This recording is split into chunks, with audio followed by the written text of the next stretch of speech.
have a unique brand of socialism, which is interesting. I mean, it's a shame, I think, with words, people like just have their own definitions. And so often you'll hear someone say Black Lives Matter, and that means 100 different things to 100 different people. And you'll say, I'm a socialist. And that can mean anything from, I want 75% tax rates for everybody who makes over 20 grand a year, or it can mean I want democratized businesses. Yeah, so people, it's some of it is a matter of misrepresentation. Obviously, the mainstream media doesn't give socialism a particularly charitable rap. A lot of it is also, I think, people like placing different value on different aspects of advocacy for socialism. A lot of this was spelled out 150 years ago. Marx said it himself. I mean, Marx, the people will say like, communists are all about equality. Marx didn't give a damn about equality. He specifically wrote about it. He didn't care at all about equality. What he cared about was freedom. He thought that in a society which would get the greatest amount of individual freedom, that people would, of their own volition, arrive at whatever life paths were deserving of their personal characters. I think that's an agreeable argument. It's the same reason why libertarianism was originally a left-leaning idea. So, but nowadays people associate socialism with big government and communism, or sorry, and big government and like authoritarianism. Yeah, it all gets so strange. To be fair, by the way, there's another big element to socialism that we haven't discussed, which is like the decommodification of industry, which gets into its own whole thing. But I think most of those arguments are pretty agreeable as well. Do you like Medicare for all? I don't know. When it comes to policy, I throw my hands up in the air and go, I don't know. But I actually do think when I've listened to you, the foundational thing that we have in common is that if you think of the hierarchical pyramid, I want to see that bottom level raised, even if it means shaving some off the top. I don't know that I'm ultimately for like flat as possible, because I think that I would like different decisions to lead to different outcomes in terms of what people can get. So Medicare for all, I think, will eventually be as obvious as clean drinking water in much of the developed world. Like, we already have socialism. We have Medicare for all. In some form. Like, it might be UBI. It might not be Medicare. Yes. I think people, it's funny when we talk about Medicare for all and we just gloss over the fact that we have it in the form of clean drinking water, right? We've provided a baseline level of taking care of our populace as just obvious and given and a human right. And then we go, oh, but no further. It seems kind of silly. And just as important is removing that baseline taking care of people from market forces, because that's one of the big things. This is the capitalist argument, by the way. You could read this out of Adam Smith. This is not Karl Marx saying this. Capitalism functions best when we're talking about commodities which can be exchanged along an elastic price curve. You want people to be able to make informed decisions about the product that they're buying, but that system breaks down on certain commodities. So, for example, if you price a video game at $1, single dollar, everyone will buy it. $1, easy. You price it at $1,000, very few people are going to buy it. The system works. But say insulin, how high you got to price insulin before a diabetic person's not going to buy it? They'll pay anything. They're dead if they don't get it. So the price curve breaks on something that essential. And you find the same with things like education, transportation, water, food. These are systems where market forces tend to impede efficiency and like meritorious distribution of wealth and resources. So the argument for these things would be, and that's what Medicare for all does by removing private insurance, is fuck it. Just make these things free. Pay higher taxes, make these things free. The market forces don't work on them. We know our American healthcare system is broken. We've already done this with education. Some cities do this with transportation. We are capable of doing this. It's just a matter of the decision being made by the people who actually need these systems, as opposed to the people who profit off of their current dysfunctional status. What do you think about the cutting edge of innovation needing to have market pressures? For instance, so take insulin. I don't know, however many years ago it did not exist.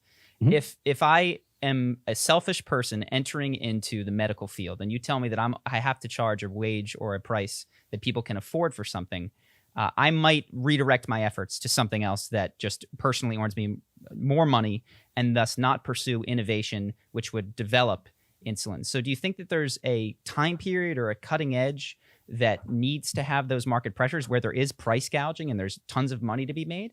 Or is it... here's my trap card though, right? First of all, a lot of these big pharmaceutical developments are done through public funding. Like the research is done through grants you get from the government. They're done by university professors and the like. But that's not all of it. You say, let's talk about the private sector, right? So here's the kicker then. In the private sector, in the way things work currently, The people who profit from big pharmaceutical innovations are CEOs and stockholders. In a democratic economic society, if you are a scientist, a researcher, and you develop one of these things and you develop some pharmaceutical innovation, you're on the hook for that. Right now, the credit gets taken by the company. In a democratic system, it's the individual, the person who actually makes that leap, or the team more likely, it's very rarely an individual, who actually gets the glory, and more importantly, they get the money for it. My argument would be that in a democratic economy, it's actually a better incentivizer for innovation, because the fruit of that innovative labor goes to the people who innovate and not to the people who own the labor of those who innovate. Yeah, and the only question is, where does the capital come from for all the, you know what I mean? Because like I could be a brilliant scientist, but I'm going to need $50 million to for Medicare for all, I assume the government would buy. I mean, right now, if the pharmaceutical industry makes something cool, usually the government does end up buying. Like right now, with the COVID vaccine, like we bought millions and millions of Pfizer vaccines from that German company, well, from Pfizer. Yeah. And the two who made it were these Turkish immigrants, but everyone just talks about the company, Pfizer. These people made it. I say scientists are workers too. Innovators, entrepreneurs, inventors. These people they're workers. Oh, for sure. I think that they should be afforded the greatest possible respect for what they do. Yeah, and all I was saying is that let's say that you're doing SpaceX, right? Mm-hmm. And there's a scientist who figures out how to land a space shuttle back. You know what I mean? So you launch it up, you land it back. This is game-changing technology. In a democratic company, I won't even say a socialist company, in a democratic company, that person would get compensated for it. But you would also compensate the person who put $200 million on the line to make that happen, which is to say the company would, within itself, negotiate terms.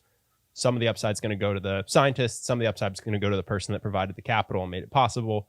And they can figure it out themselves within their organization. And I like that. Oh, absolutely. The only thing I don't want is would certainly be more favorable to the innovator, to the scientist, because in a democratically run economy, they would have had a say in the drafting of these contracts to begin with.